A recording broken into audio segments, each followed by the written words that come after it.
The article that I chose to write about was Influencers, the Modern Entrepreneur. So first of all, to have the pre-reading strategy start, I would have my students get out their reading journals and tell them we will be coming up with questions we have in regards to the article, title, the headings, and the images. I would have printed out copies of the article for each student. We would start with the title of the article. It's right here. Influencers, the Modern Entrepreneur. I would then have students write down questions to discuss about the title. Questions I would pose would be, what is an influencer and what is an entrepreneur? We would then go over the headings and come up with questions regarding the headings. There are 5 headings throughout this article. We have our influencers, entrepreneurs, getting started, right here, getting started, building a brand, making money, driving the economy, and that's it for those. So for the first heading,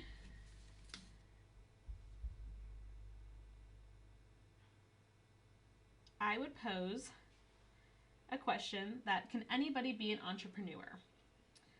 For the next heading, the question I would pose would be, what needs to happen in order to become an entrepreneur, getting started? For the next heading, the question I would be, what kind of brands are most successful for entrepreneurs?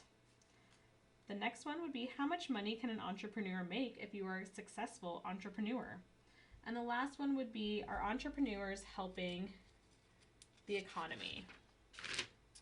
And with each of these headings, I would also have students come up with questions on their own and discuss with the class those questions.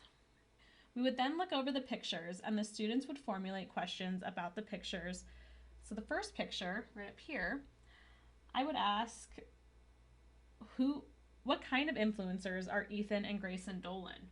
That's something I feel like not a lot of people would know. So the next picture could be a question about, how much is Kylie Jenner's cosmetic line worth? Because this one's about Kylie Jenner. And then the next picture, I would ask, how much do Lyft and Uber drivers make on average? So a lot of these questions would have to come from outside sources, Googling the actual picture or people or companies. We would have a group discussion where the students would discuss answers to the questions they had and also the ones I posed after reading the article. And that is how I would start my pre-reading strategies for Influencers, the Modern Entrepreneur.